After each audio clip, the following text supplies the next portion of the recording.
Yan ang hanap buhay nyo, manloko ng tao. Oh, pero takot na takot naman kayo pumunta sa korte.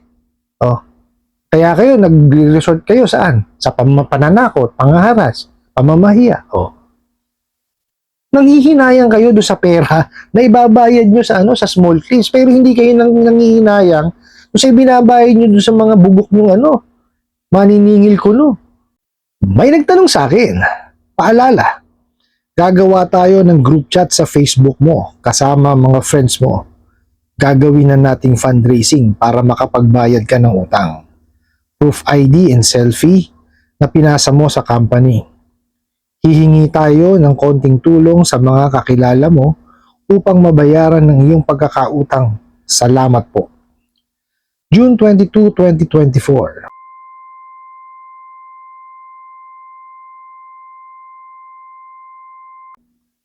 Magandang araw po.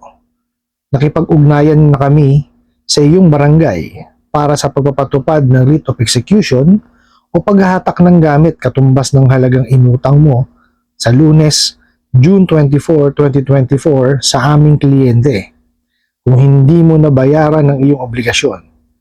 Sinimulan din namin ang pagpasa ng reklamo sa iyong munisipyo at pinoproseso na ang NFIS Negative File Information System, blocking ng iyong pangalan. Gayunpaman, maaari nating ihinto ang ganitong pagkilos kung magbabayad ka ngayon sa ilalim ng aming amnesty program. Nasa inyo ang desisyon. Maraming salamat po. Chief Legal Officer, Metropolitan Legal Office. Alright, napakagandang katanungan po nitong pinadala niyo po sa akin, no? Pero bago natin sasagutin, ibitahan ko muna sana kayo na pakisuportahan po yung aking mga social media accounts sa YouTube, Facebook, and TikTok. Alright. Sagutin ho natin, no? Itong pinadala sa inyo. Okay. Ang sabi ho, gagawan daw ho kayo ng group chat, no? Gagawa daw ng fundraising kasama, no? Yung inyong mga kaibigan. Tapos gamit pa yung daw, nakakatawa eh. Yung proof ID. Ang grammar nitong mga to. Ayusin nyo naman, grammar eh. Hindi maayos. O, di ba? Sama daw yung proof ID at selfie. Okay. Alam niyo ba kung bakit nila ginagawa to? Itong mga itong mga pamamahiya na ganito. No? Kasi nakita niyo yung mga style nila, paulit-ulit lang ng paulit-ulit eh, di ba? Gagawa ng group chat, di ba? Tapos gagawin fundraising, tatawagan yung mga nasa contact details po ninyo, no? Tapos magpo-post sa Facebook, no? Papahiya kayo. Alam niyo bakit ito ginagawa nila, no? Kasi nalalakihan sila dun sa halaga na magagastos nila pag nag-file sila sa small claims. No, yun ho ang idea ko, no? Kasi ang kasi sa small claims, no? Kada file mo nag-i-increase po 'yan, no? Yung fee na babayaran. So, ngayon, ang iniisip nila kung 2,000 o hanggang 10,000 yung pinautang at issue small claims nila, nanghihinayang po sila doon sa ibabayad nila, which is kabubuhan. Di ba? Ganito lang yan eh. Bakit isasakripisyo mo, no? Yung hindi pagbabayad ng tao, no? Para ikaw ay mai-complain ka na mai-complain. Di ba? Kung ako kasi yan, gagawin ko yung usual na paniningil. Susundin ko yung kautusan, no, ng SEC na yung prohibition ng Fair Debt Collection Practices, no? Hindi ako manghaharas. No, gagawin ko yung proseso, no, sa paniningil, no? Ngayon talaga kung nagawa ko na yung lahat, no, nabigyan ng demand letter, hindi pa rin tumugon, magpa-file ako ng small claims regardless kung magkano yan. Bakit? Tingnan nyo. Pagka nangharas ka, ano nangyayari? Pag nanakot, nangharas, namahiya, ano nangyayari? Di ba hindi nakakabayad yung kliyente? Oh, magkano ibinabayad nyo dun sa sa ahente ninyo? Sa mga tumatawag sa mga kliyente ninyo. So let's say sabihin nyo na 15,000 pesos. Di ba? Bakit ako magbabayad ng 15,000 pesos para mangharas?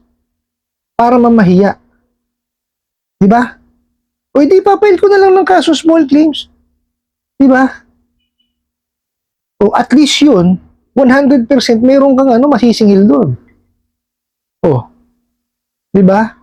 Yung kabubuhan nyo kasi pinaiiral nyo eh. Pinangihinayangan nyo yung filing fee kasi may increment. O, tingnan nyo nangyayari sa inyo. Di ba?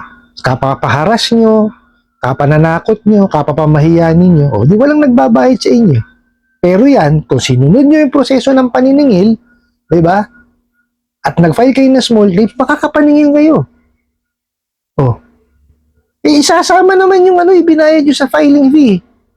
Lahat naman ng ginastos nyo na effort eh. Nasa pag-uusap nyo naman yan eh.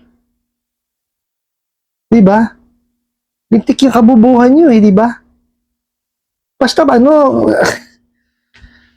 ay nako, mag-aralan nyo kasi ang maningil. Diba? Hindi, tingnan nyo. Nagre-resort kayo sa drastic measures, no? Sa pangpapahiya, pananakot, diba?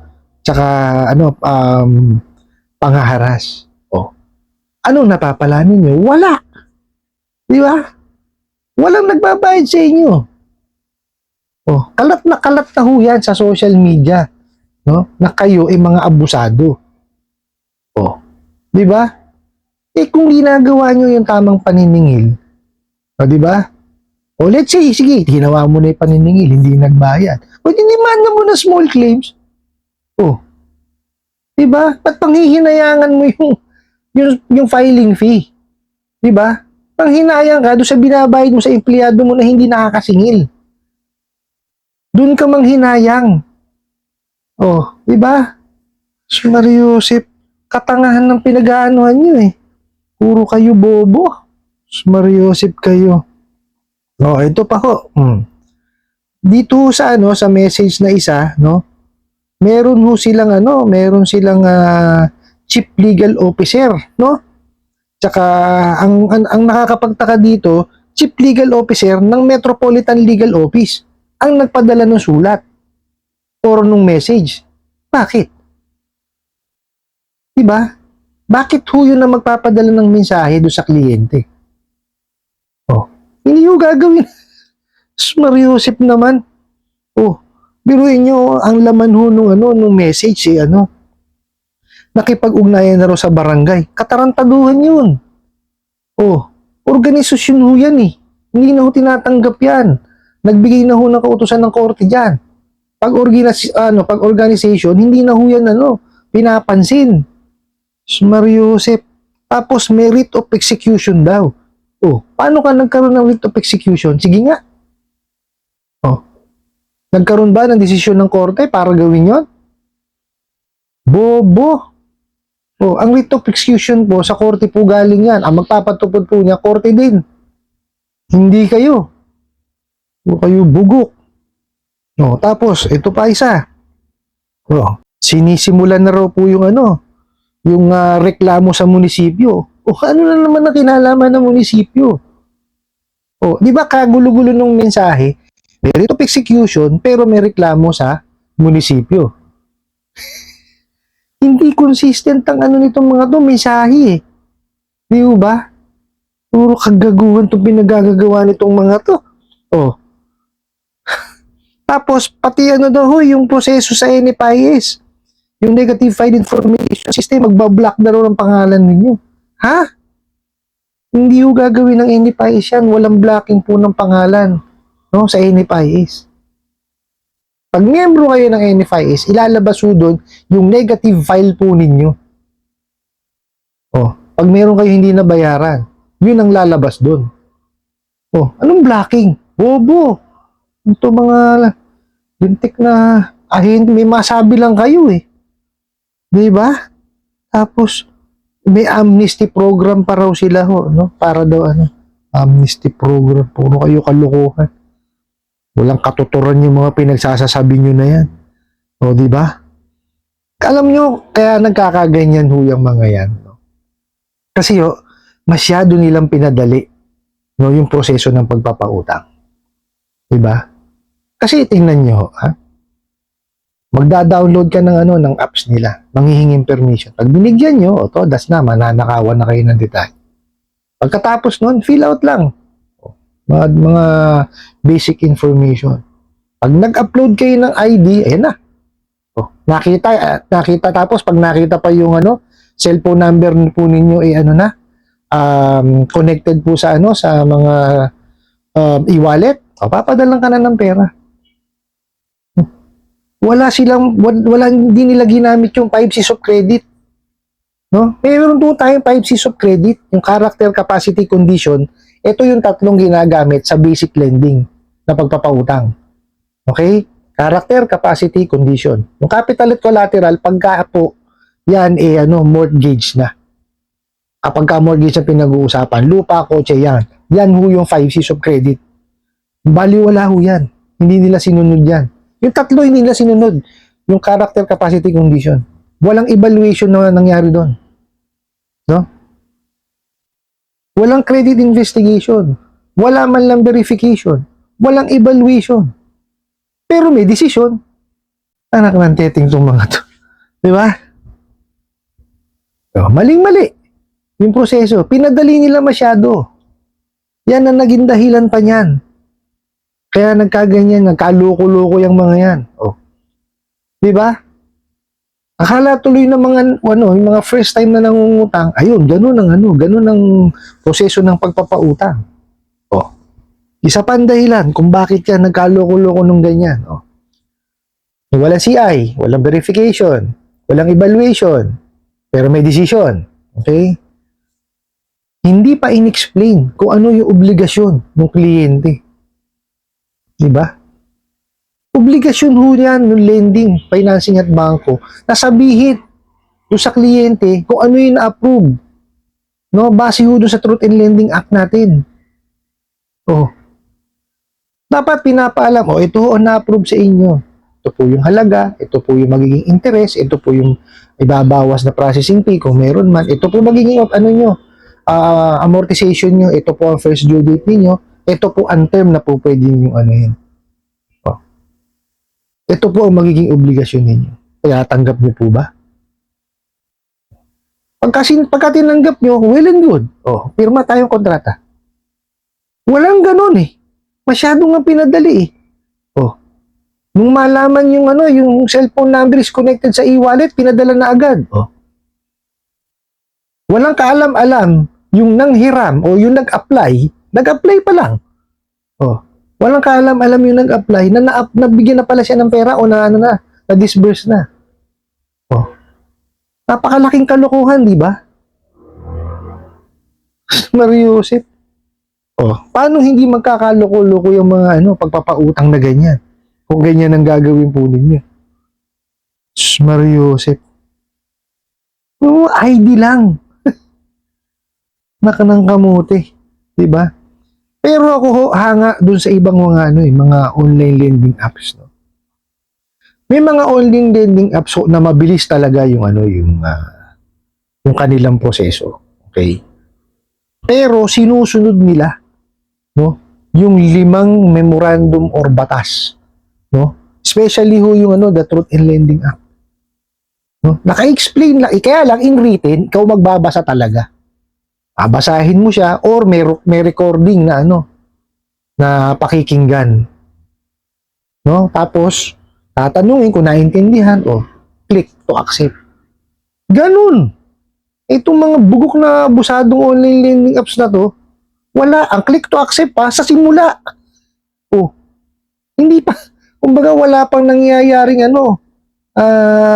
evaluation. Kumbaga nandun pa lang sa application stage. Na-fill out pa lang. May click to accept na. Naknan teteng. O, di ba? So, ibig sabihin, moving forward, pagkatapos ng click to accept, wala na. Wala. Kumbaga, in-accept mo lahat kahit na ano pa man yung sabihin nila sa mga succeeding. O, di ba? Mapanlin lang, mga loko-loko. Madadaya. Sinungaling. O, yan kayo lahat. Lintik kayo mga abusadong online lending apps kayo. Di ba? Yan ang hanap buhay nyo, manloko ng tao. Oh. Pero takot na takot naman kayo pumunta sa korte. Oh. Kaya kayo, nag-resort kayo saan? Sa pananakot, pangaharas, pamamahiya. Oh. Nanghihinayang kayo do sa pera na ibabayad nyo sa sa small claims, pero hindi kayo nanghihinayang kasi binabayad nyo do sa mga bugok nyo maniningil ko no. Oh. Sabihin na nga lang natin 15,000 isang buwan. Bakit? Ano pakinabang nyo doon? May nasisingil ba? Wala. Walang nasisingil. Oh. Samantala kung ginawa mo ng proper yung paniningil, no? At pagdating sa dulo talagang hindi nagbayad, nag-file ka ng small claims. Masisingil mo naman lahat yun eh. Oh. Ba't di nyo gawin? Mariusip kayo? Hindi ko maintindihan kung anong klaseng utak meron kayo. Hindi ko alam kung pinlano nyo ba talaga, no? Yung pagtatayo nyo ng online lending app na yan. Mariusip kayo? Alam nyo na idulot nyo sa sa mga taong bayan, sa mga kababayan natin Pilipino. Ha? Anxiety tsaka depression. Tumaas po, no? Ang anxiety tsaka depression. Simula nung dumating kayo, mga abusado kayo. Nga kayo. Na-revoke na lisensya nyo, tumitira pa rin kayo. Kailan ba kayo titigil talaga? No, huwag nyo na antayin na talagang kayo tugisin. No, kasi pagka kayo talagang tinrabaho ng ating mga mga kapulisan, ay sus, kawawa ho kayo. No? Kaya lang, ang masakit ko kasi dito, ang kawawa, yung mga nandito sa Pilipinas. No? Hindi yung mga may-ari kasi di umano daw ho, yung mga may-ari nasa ibang bansa. Oh. Ang apektado tuloy yung mga mga maliliit nilang manggagawa. So, ito naman mga manggagawa to, sunod na sunod. Alam nyo mali. No, pag alam nyo ng mali, huwag nyo nang sundin. Ng kamote naman. Nasa Pilipinas kayo. Tapos gusto nyo masunod dayuhan. Oh, di ba? Hindi ganun. Pag alam nyo mali, huwag nyo gagawin. Andun na ako. Kasi hanap buhay yan. Trabaho yan. Pero alam mong mali, gagawin mo. Pag ba sinabi ng boss mo, tumalong ka sa building, sa bintana ng building, tatalong ka. Oh. Diba? Hindi lahat ng iutos ng amo mo, gagawin mo. Mariusip. Utusan ka, buksan mo yung bintana, lumundag ka. Lulundag ka? Oh. Hindi ganun. Kung alam mo, ikapapahamak mo. At alam mo, labag naman sa puso mo yung ginagawa mo, huwag mong gawin. Maghanap ka ng ibang hanap buhay. Hindi ganyan. Gawin mo mga abuso ko ng ibang tao para kay kumita ka ng naatin mo yun, pinapakain mo sa pamilya mo, gano'n. Oh. Diba? Oh. Yun mo sa mga naabuso, no? Ng mga abusadong online lending apps na yan, pag-ipunan nyo at bayaran nyo na lang kung ano yung amount yun. No? Tapos, pag nabayaran nyo na, para hindi na kayo buligligin yung mga yan, pagpalit kayo ng SIM card. Pero bago nyo isaksak yung SIM card nyo dun sa nyo, sa telepono nyo, make sure yung inyong telepono yung malinis. No? Wala na silang access at nabura nyo na, na-delete nyo na. O much better i-reformat po ninyo. O pinakamaganda, bumili kayo ng cellphone para wala talaga silang access. Kasi ang nahack nila, telepono nyo po. Binigyan nyo sila ng access during nung in-upload nyo yun so ang na-access nila, yung nahahack nila, telepono nyo po, hindi SIM card. Kaya kahit magpalit kayo ng bagong SIM card, kung hindi nyo naman linis yung telepono nyo, ganun din yan. And make sure po, yung inyong social media, is secured. Importante yan. Tapos sabihin nyo na yung mga contacts ninyo, na nanakaw nila, kung hingi na kayo ng paumanhin, hindi nyo naman kamo alam na ganun yun. Nagipit kamo kayo, nangailangan pera. Nanghiram kayo dito, hindi nyo naman alam na ganun pala magtrabaho. Di ba? So, manghingi na kayo ng paumanhin at sigurado naman kung patatawarin kayo ng mga yan. Ano po? I hope nasagot ko po itong katanungan na to at sana po ay makatulong.